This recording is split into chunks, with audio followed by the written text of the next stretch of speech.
سلام، من نینا هستم. به تنها کانال همه جور آموزش برای کودکان 2 تا 10 سال خوش اومدین.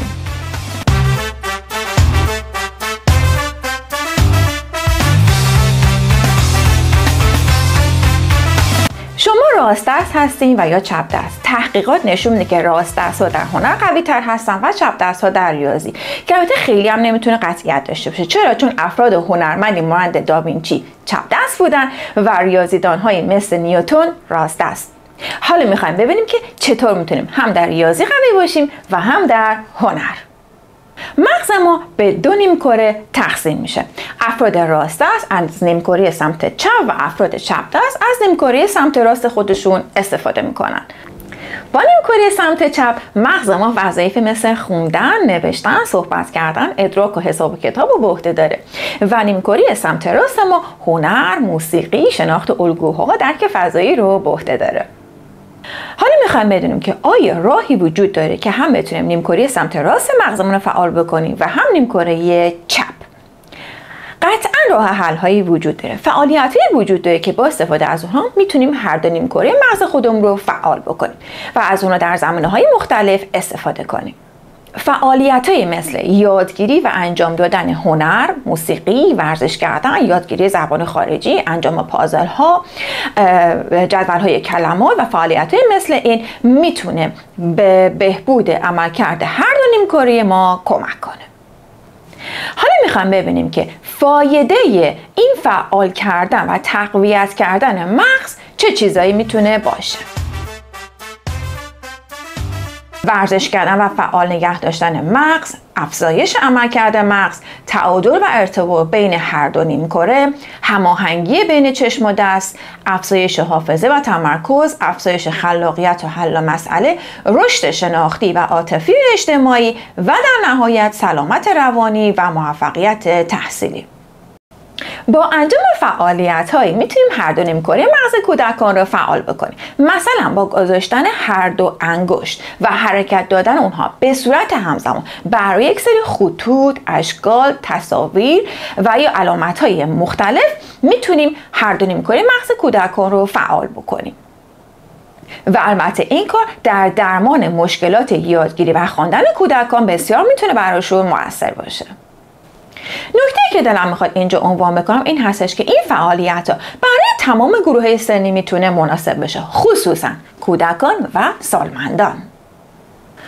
حالا میخوام نحوه انجام اینجا فعالیت رو براتون توضیح بدم. لطفاً قبل از اون این کانال رو لایک بکنید، سابسکرایب کنید، زنگوله کنارش رو هم بزنید و لطفاً این کانال رو با مامان‌ها و باباها و یا معلم‌هایی که با گروه سنی 2 تا 10 سال کار میکنن حتما به اشتراک بذارید و اجازه بدید که افراد بیشتری بتونن از این فعالیت‌های ساده و جذاب استفاده کنن.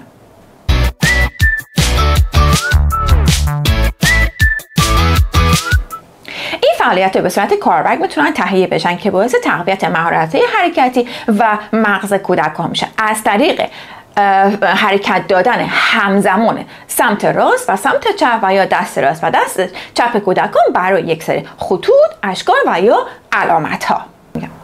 ساخت کاربردها خیلی راحته. فرض کن به یک کاغذ نیاز دارین و ماژی کاغذ رو از وسط تا بکنید که شکل و حالت تقارن بگیره. هر نوع خطی که دوست داشتین در یک سمت میکشید و سمت بعدی هم قطعا مشابه اون میافته و شما اون خطوط رو ادامه میدید. من اینجا الان سعی میکنم که خیلی ساده چند تا خط رو رسم بکنم. یه درخت کاج کشیدم و حالا کاری که کودک باید بکنه حرکت بین این خطوط هست، ولی حتما باید نقطه شروع حرکت رو برای کودکان مشخص بکنیم. اینی که میخواد دستا و انگشتاشو از بالا به حرکت وادار کنه و اینکه از سمت پایین تصویرمون. برای حرکت دادن انگشتان روی تصاویر هم کودکان میتونن از 2 تا انگشت خودشون استفاده کنن و همین که میتونن از یه چیزی مثل در بطری نوشابه استفاده بکنن، انگشتاشون داخل بکنن و اینکه از سکه استفاده کنن و یا هر چیزی که فکر کنی که میتونه در زیر انگشتان قرار بگیره و کودکان با استفاده از اون بتونن خطوط رو ادامه بدن. انگشت خودمون رو در نقطه شروع میذاریم و حرکت دادن همزمان انگشت‌ها رو بر روی خطوط شروع می‌کنیم. حتی گاهی کودکان میتونن از مداد و یا ماژیک هم برای دنبال کردن خطوط استفاده کنن. خطوط با توجه به گروه سنی میتونن پیچیده و یا ساده باشن، میتونن رنگی و یا سیاه و سفید باشن. نکته مهم اینه که باید جهت شروع برای کودکان مشخص باشه، از بالا شروع کنن و یا از پایین. این خطوط میتونن به صورت خطوط بی‌معنی، مثلا خطوط شکسته و منحنی و یا حتی صاف باشن و اینکه نشون دهنده یک تصویر مشخص باشن، مثلا تصویر یک قورباغه و یا یک فیل. خطوط میتونن به صورت اشکال هم در بیان. در مدل بعدی نوع خطوط اشکال میتونن کاملا با هم متفاوت باشن. مثلا از اشکال متفاوت استفاده شدن، یک سمت مثلا مربع باشه و سمت دیگه دایره. در نوع دیگری از ضربه زدن با نوک انگشتان بر روی تصاویر خاص هم میتونیم استفاده بکنیم. مثلا در این نمونه با دست راست به شکل مثلث و با انگشت سمت چپ به شکل دایره ضربه میزنیم و همزمان این حرکت و ضربه زدن بر روی شکل مشخص رو ادامه میدیم. و در تصویر بعدی بر روی غذای حیوانات هست که ضربه میزنیم. با انگشت سمت راست به ماهی که غذای گربه است و با انگشت سمت چپ به هویج که غذای خرگوش هست ضربه میزنیم و این ضربه زدن همزمان باید انجام بشه. خطوط میتونن به صورت فلج هم باشن، به شرطی که جهت ضربه زدن و نشان دادن کاملا مشخص شده باشه. همونطور که میبینید در این نمونه جهت فلج برای انجام حرکات توسط انگشت سمت راست و انگشت سمت چپ کاملا مشخص شده. حتی میتونیم از مداد و یا ماژیک برای کشیدن خطوط همزمان بر روی اشکال و تصاویر استفاده بکنیم، مانند این تصویر.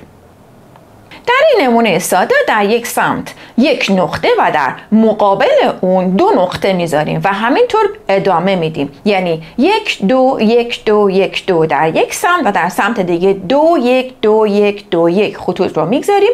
و حالا کودکان باید با استفاده از انگشت دست، یعنی در سمت راست 2 تا انگشت و در سمت چپ 1 انگشت رو همزمان بر روی این نقطه ها بگذارن و بازی رو انجام بدن. این بازی مدل پیشرفته تری هم میتونه داشته باشه، مثل این نمونه که از یک نوع مداد و یا ماژیکی که در دو سر اون 2 تا رنگ مختلف هست استفاده میکنم و خطوط رنگی رو با استفاده از رنگشون ادامه میدم.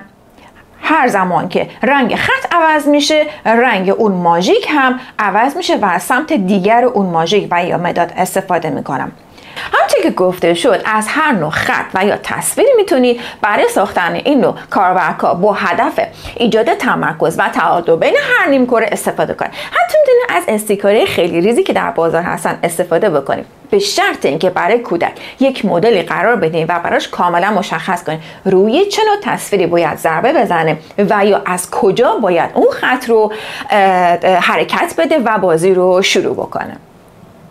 دوستان، نمونه‌های بیشماری از این نوع فعالیت‌ها وجود دارن که به صورت‌های مختلف انجام میشه. من توی این ویدیو سعی کردم که از یک تعداد محدودی که شامل خطوط، اشکال و یک تصاویر بودن استفاده کنم و همینطور براتون مشخص بکنم که کودکان میتونن با 2 انگشتشون خطی رو ادامه بدن و یا اینکه به اشکال مختلف میتونن با 2 سمت بدن خودشون ضربه بزنن و این بازی رو انجام بدن. سعی می‌کنم در ویدیو بعدی مدل‌های متنوع‌تری رو براتون بیارم. دوستان خوبم، مرسی از اینکه ویدیو رو تماشا کردین، واقعا ازتون ممنونم. لطفا لایک و سابسکرایب فراموش نشه و حتما به من قول بدین که این کانال رو به دیگران هم به اشتراک بذاریم. تا ویدیو بعدی، خداحافظ.